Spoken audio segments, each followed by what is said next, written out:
What's going on, everybody? The Diablo 4 Season 1 patch has officially gone live, and I gotta say, I don't think I've seen a patch get ripped apart this quickly without people being able to play it in my entire life.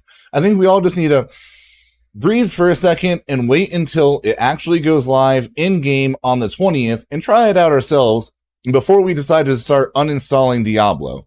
However, I do want to touch on a few things from my last video. The prep stays the same. It does throw a little bit of a wrench in the Stronghold strategy, though it is definitely still viable.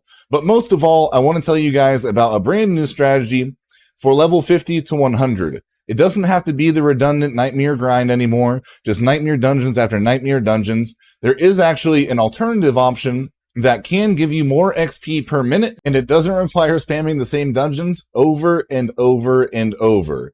Yes, there is less XP in the game now, but at least we get to have some fun while we're playing it.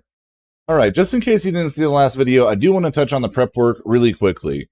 Guys, make sure you have all of your areas discovered and all of your altars done. That way, you start out with the maximum renown going into your seasonal character. You'll start out in tier 3 in each region. That's going to give you 5 skill points right away. But also, when you claim the bonuses for having that renown done, it's going to give you about a level and a half. Then what you're going to want to do, starting out, is go up here to the top of Kmart and find the lady by the guards to talk to. It's the easiest quest in the game. Accept the quest, go over to the knights right next to her, go ahead and cheer them on, go back and the quest will be done and you'll get a bunch of materials out the gate. Then you're going to go out of the top left of Kmart and you're going to run into your first public event. These two maps right here are going to show you the public events to follow that are going to get you from 1 to 15. You can do this super quickly. If you have someone to party up with, get that 10 extra XP, and it's going to make your life so much easier. Alright, now that you're level 15, there's 3 options. There's the Stronghold strategy that I talked about in my last video, that personally I think is still going to be the best strategy. I have the patch notes up here, and yes, there was a significant nerf to elites and higher level enemies, and that is one of the things that made the Stronghold strategy so strong. Before 3 levels or more higher, you're getting 25% additional XP. So when you're in the Onyx Watchtower and you're uncaging all of the beasts, they were elites before, where you're getting 25 XP. Now, unfortunately, it's only 1.5% bonus per level up to 10 levels. So your elites that are 3 levels higher are only going to give you 4.5% extra instead of that 25%. However, the Strongholds will have the most condensed, consistent mobs in the game for you, so it will be a little bit slower, but they haven't buffed anything else in World Tier 1 or World Tier 2 that would rival it and make it go any quicker. Now, one change that they did make were finishing side quests and finishing dungeons now give 30 renown instead of 20 on side quests, and then you get 40 renown instead of 30 on dungeons. So going around and following the map from the previous video that shows where every single side quest is that leads to a dungeon, even though it might be a little bit slower in XP because you did get the boost in renown, it may be more worthwhile for your time. Also, there is a link in the description to my Discord. In my Discord, I have pictures of all of this and all the links, so it'll be really easy for you guys to follow, or all you have to do is jump over to my previous video and all of the information is in there. Okay. Now that we understand the prep work, we understand how to power level all the way to World Tier 3, let's talk about power leveling through World Tier 3, World Tier 4, and hitting that spicy level 100. The biggest change to experience that they have made for late game is this right here.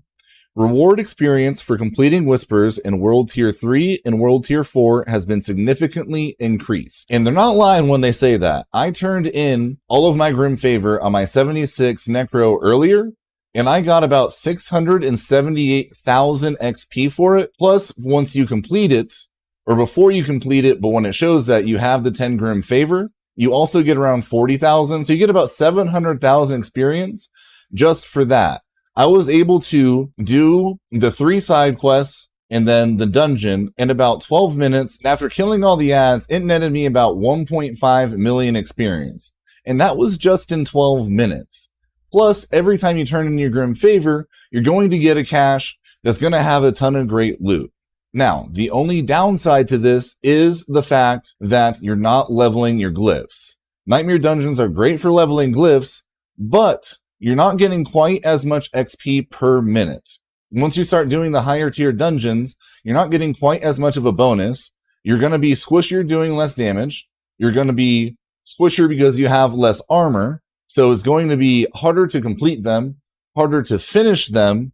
So honestly, doing the Grim Favor is going to be your best way, time and management, for getting the XP. But you do want to make sure that you're leveling your glyphs. So going back and forth and doing a little happy medium, maybe doing some nightmare dungeons, then going around and doing all the Grim Favor. If you could, maybe do 3 of the missions for the Grim Favor. If you have that dungeon, you can turn it into a nightmare dungeon for the Grim Favor. You're winning on both sides. Either way, you don't have to go around and spam nightmare dungeon after nightmare dungeon this time. It does allow for some variation. Also, doing the Grim Favor, then you are going to be getting the renown from each dungeon as long as you haven't completed it before, helping you get those extra skill points and those extra Paragon points, which are both extremely beneficial. No matter what strategy you choose, though, I am definitely excited to be able to do something besides Nightmare Dungeons and still get great XP going into Season 1. I hope this video helped you guys. If it did help you, make sure to drop a like.